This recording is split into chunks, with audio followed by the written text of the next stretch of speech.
Hi, I'm Luisa, And Michael, and we are Retired Life Mexico. Retired people living in Mexico. And if you're new here, welcome. If you are back to see another video of ours, welcome back. And we appreciate you. yeah, it's just been an amazing ride for us. One day we had one person, and now we're up to 609 Wow. Subscribers. I'm not sure how subscribers, of many course. subscribers actually watch all of our videos. Yeah, But today's video is very special because we're going to try and answer some of the comments. And I've been answering all of them with Michael's input. And so if you leave a comment, I will see it and then we'll discuss it and I respond. If the comments keep coming and I keep saying the same thing over and over, we decided to do a video to yeah, help clear up some of these questions. and address some of the comments that we noticed that have been repeated. And so stay with us.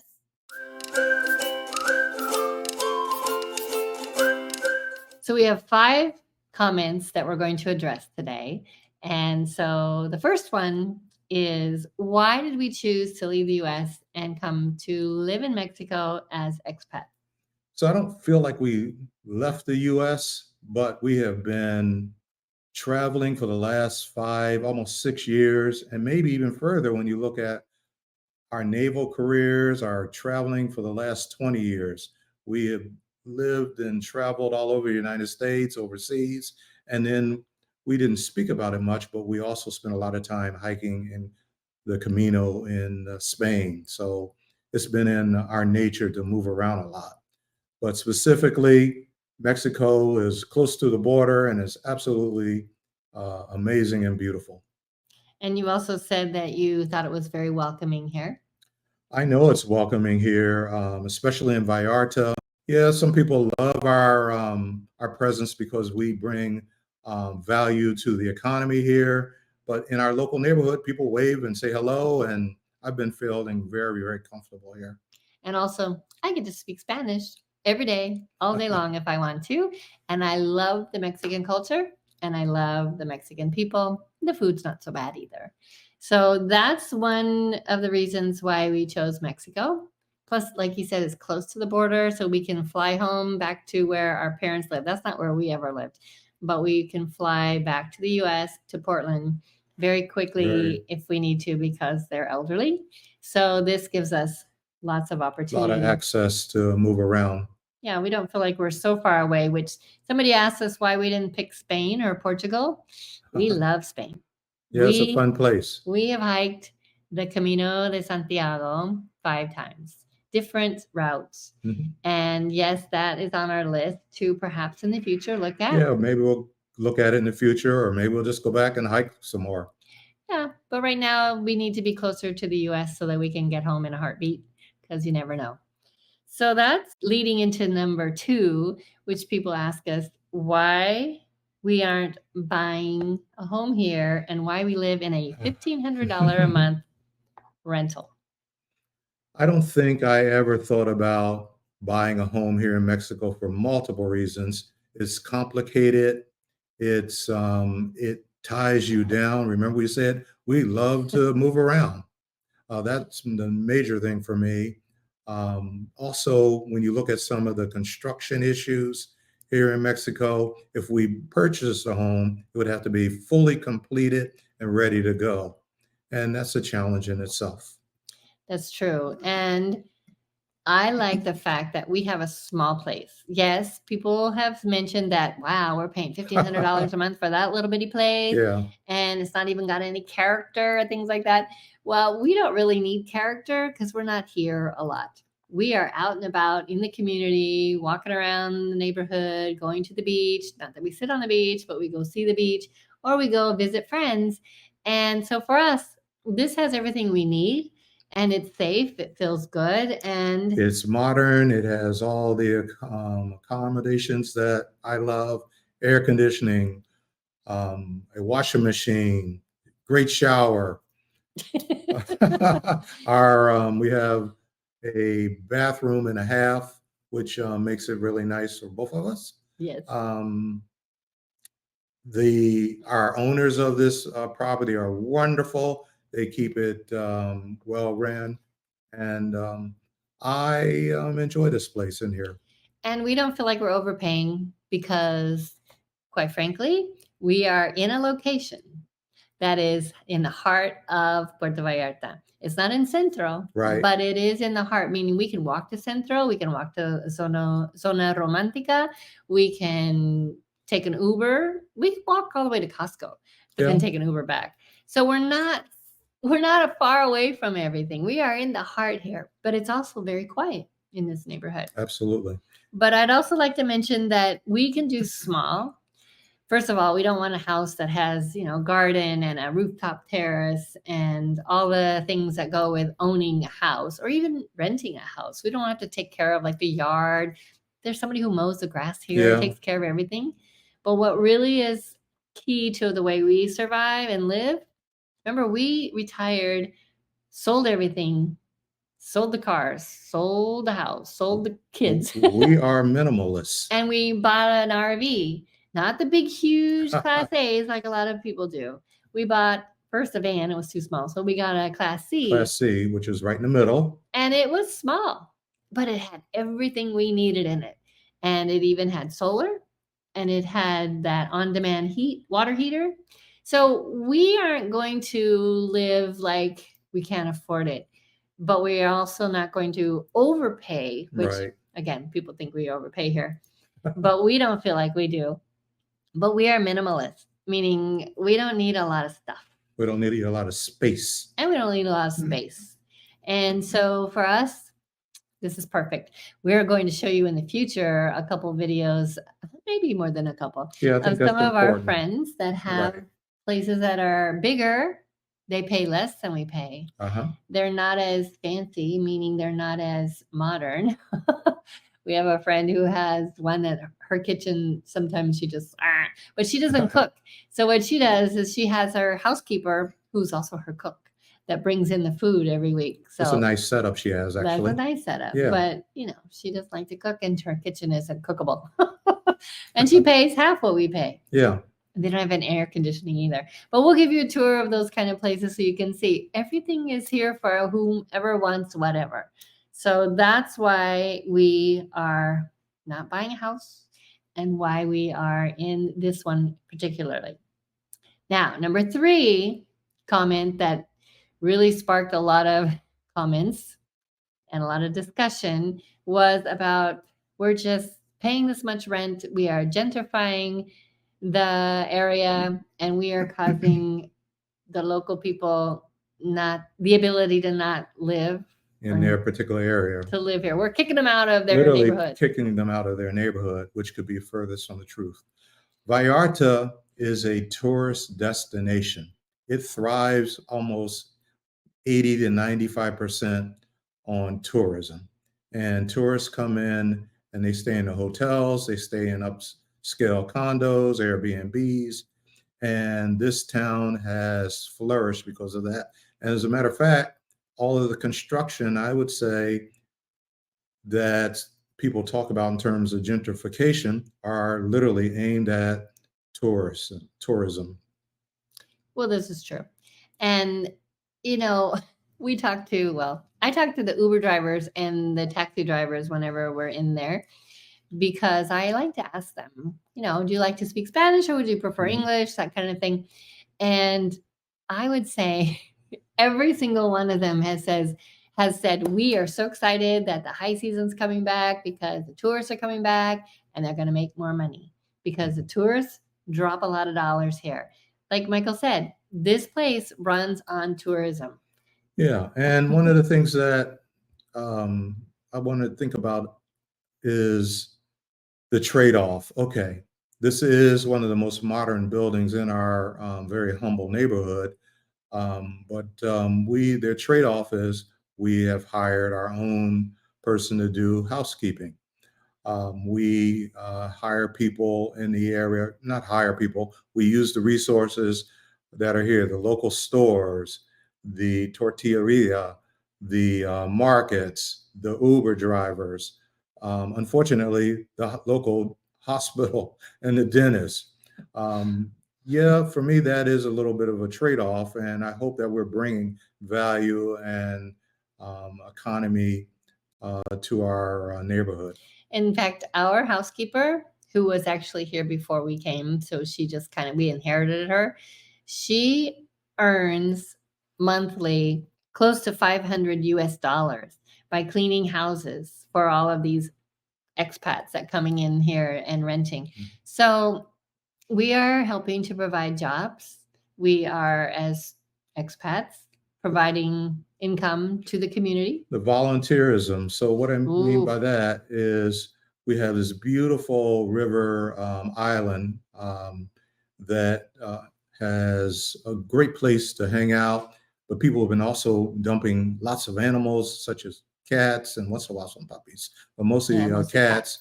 So we have given our money to make sure those get spayed and neutered, and also the upkeep of the place. We've done turtle rescues, which I really enjoy. We'll have to get back out there and do Yeah, that. this season. So yeah, we hope we're contributing to our community. I think we are. Yeah. And so those people who say that we are running the local people out of their neighborhoods, that might be true. But we also feel like we bring a lot of value to the community. Mhm. So And a couple of our friends are working at a local orphanage here, a couple Mhm. blocks from here. So we know that it's not just us; it's our friends. And we're members of the Friendship Club, which does Oh yeah, raise lots of funds over the years for facial surgery, cleft palates, and things yeah, like that, oral surgery. oral surgery. So, a lot of good comes from having expats in town.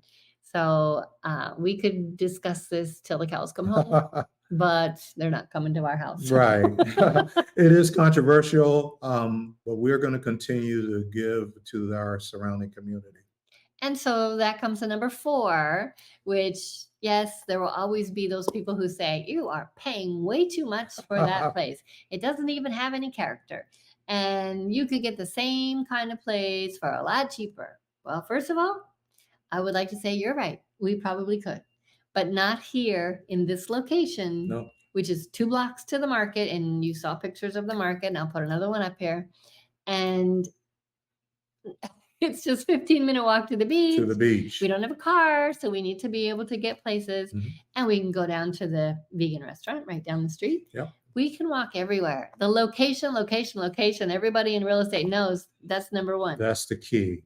And I think you did some research, and Vallarta is one of the more expensive cities to live in here. To rent. And to rent, excuse me, Mhm. to rent in Mexico.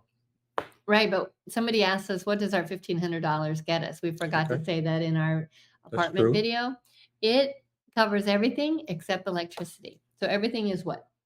Wi-Fi, gas, water, the HOA, things that they take care of, cutting the grass, cleaning the facilities, The pool. the pool, Yes, and it's a secured building, right? very So secure. nobody's coming in and out unless they have a key. And so we only pay extra outside of that 1,500. We pay for electricity, which is And our own minimal. housekeeping, I guess. Oh, and our Yeah. housekeeping, that's true. But we pay between $20 and $30 a month for the electricity. And somebody wrote, I don't believe that. Nobody pays that in Vallarta. Okay, it's Well, true. when you live in a neighborhood that's not built up like the big hotel zone or some of the other fancy neighborhoods, You get a better rate. you get a better rate. And as long as we don't overdo our electric bill, it should stay pretty much where it is because it's an average over the year. Yeah. So we'll keep an eye on it and we'll let you know. We're going to do a video about our monthly expenditures and see if we stayed on budget. We'll do that at the end of October here. Yep. So, forgot the washer and dryer. Oh yeah. We have a washer and dryer, and that's included, which a lot of people, they pay less than we do, but they don't have a washer and dryer, so they have to pack up their clothes, And take them to take the them to the local. laundromat, and there's no self-service laundromat. You pay somebody to do your laundry, Yeah. and then you pick it up later, and it's all folded up nicely. But, I like to do my own. Yeah. I hang it up outside on the patio in the sun. So, we're saving on dryer. So, because we have a washer dryer combo. And that doesn't work real well.